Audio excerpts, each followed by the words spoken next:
Welcome back everybody to Forza Horizon 5, and today we're taking a look at the 1997 Mitsubishi Montero Evolution.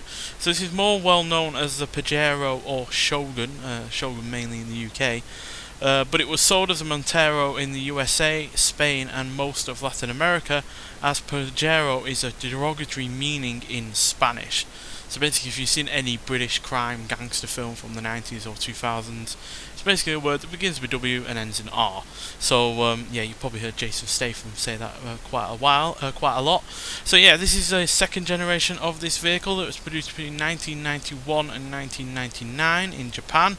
Lasted a little bit longer in some other countries, but yeah, this version was introduced in October 1997, and it was designed to meet homologation requirements for the Paris-Dakar rally in the T2 class. So yeah, when it comes to homologation rules, you basically need the body to look the same, and some of the underpinnings as well need to be the same, like the engine or the suspension. So yeah, this has a new dual plenum variable intake to improve the power for the engine, and it's also got new long travel independent rear suspension as well.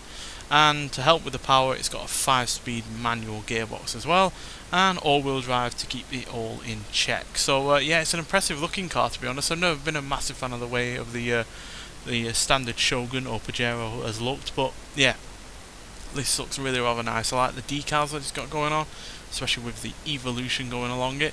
Then you've got like a couple of Batman ears on the back there as well.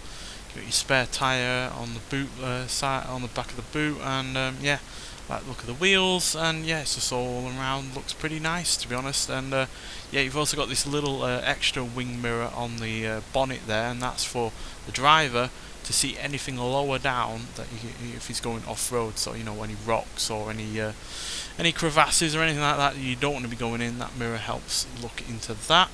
And yeah, interior wise, it's pretty spacious for a 2-door off-roader.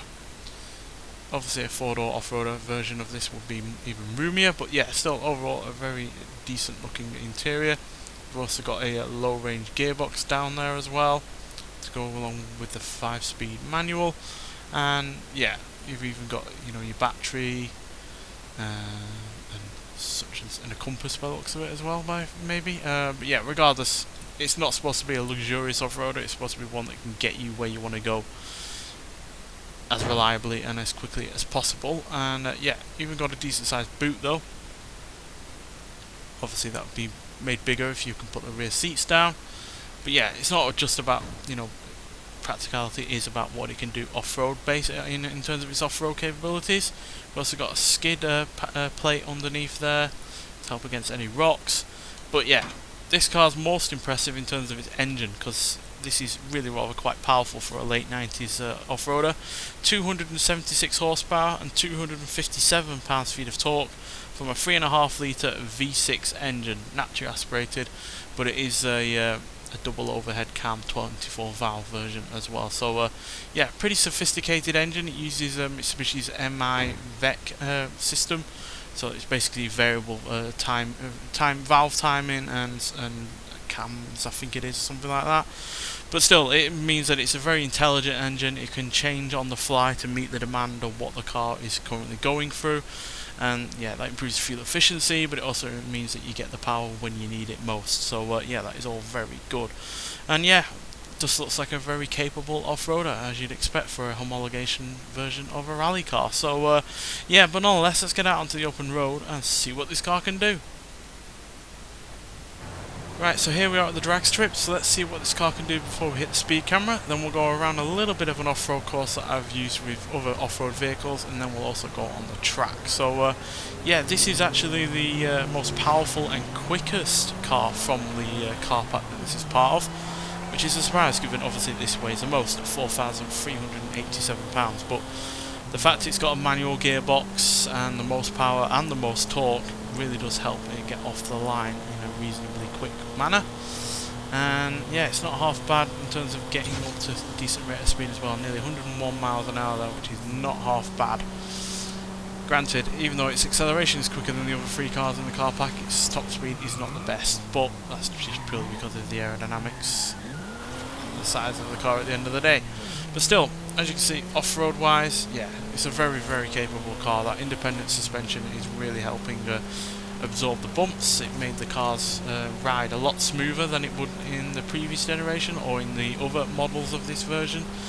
And the suspension was so successful and so you know, well received that the suspension would go on to be used in the third generation of the Montero or Pajero or Shogun, whichever name you guys got from whichever country you're in. So yeah, pretty damn successful in terms of that.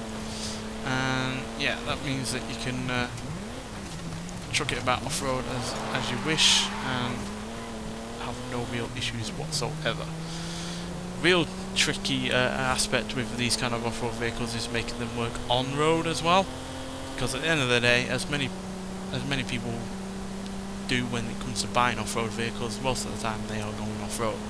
And given this was only ever sold in Japan, you know, hardly a country that has many off-road, you know, elements to it, you know, especially when it comes to the fact that a lot of these would be used in the cities like Tokyo and Kyoto and such and such. That yeah, it's got to work on-road just as much as it has to work off-road, and seemingly that is the case. But to see if that is a true fact, let's get to the track and see what it can do. So yeah, it does have quite long gear ratios on this, even though it's not automatic, but nowhere near as long as say in the Stadia.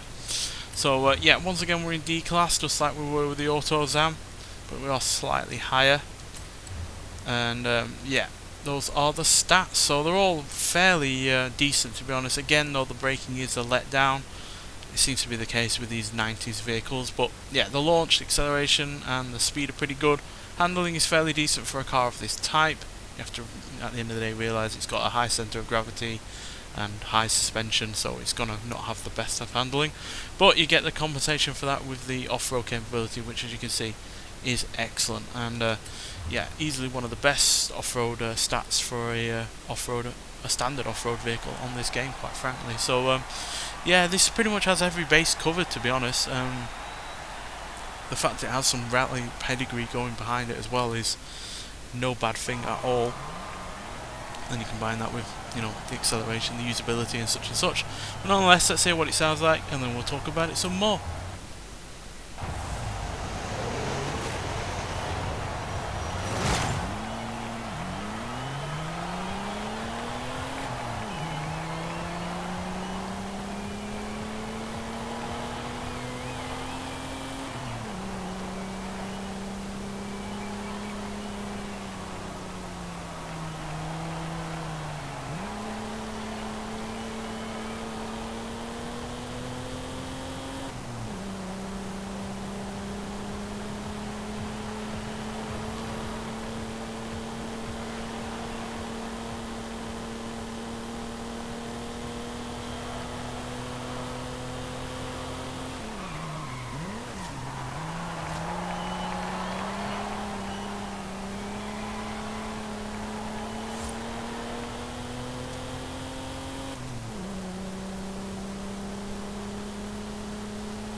So yeah, sounds pretty decent. V6s tend to not be my favourite sounding engine, but this is reasonably sounding, to be honest. And yeah, it is a big surprise that they've put in such a large V6 engine in such a generally small off-road vehicle. But yeah, despite it being as small as it is, it's not all that agile just because of how much it weighs. It does surprise me that such a small off-roader, you know, it doesn't have 4 doors, doesn't have a really long body or anything like that, but yet it still weighs well in excess of 4,000 pounds. So that is a surprise. But because it is as small as it is, it's still a little bit more agile than your other kind of off-roaders from the period. You can compare it to a Land Rover Defender 90, for instance, from the same period, which granted had a bigger engine, a V8, but nowhere near as much power as this, and nowhere near as good in terms of handling either. And neither would that have potentially the same kind of rally pedigree. I know full well that those kind of vehicles have been used in off-road series before, but this at the end of the day is a homologation version of a rally car, so that in itself is is some way of separating it from the likes of a Land Rover from the same period, and yeah, still more than capable of going off-road despite being a lot more luxurious on the inside and the outside than the Land Rover does have the shiny wheels at the end of the day. But yeah, still, acceleration is dealt with in with 0 to 60 is dealt with in 7.6 seconds. 0 to 100 is dealt with in 19.667 seconds, and it'll go to a top speed of 126 miles an hour, which is second best in the car pack for the top speed and the best in the car pack for acceleration, even to 100, beating out the Nissan Stagea despite that weighing less and not being massively far off in terms of horsepower. But it's just because it has a manual gearbox, and yeah, that in of itself means you can use the power a lot better and a lot more efficiently. So yeah, on the whole, a fairly decent car. It's not as good it's not as good on road as it is off road, but it's still a fairly decent car. And there are far worse handling off-roaders out there that you could be trying out on road as well as off-road. So yeah, overall a fairly solid car. I really do like the fact that we've got this in the game, because it just looks really cool, and yeah, it should be fun to upgrade and drive off-road at speed. So yeah, this is part of the JDM Duals car pack. Already looked at the previous two vehicles in the car pack, the Nissan Stagea and the AutoZam AZ1. So yeah, get out there and get this car pack if you haven't already. It's a fantastic car pack. It's potentially my favourite car pack that's been put out on this game so far. And yeah, thanks for watching, and I'll see you in the next one. Bye.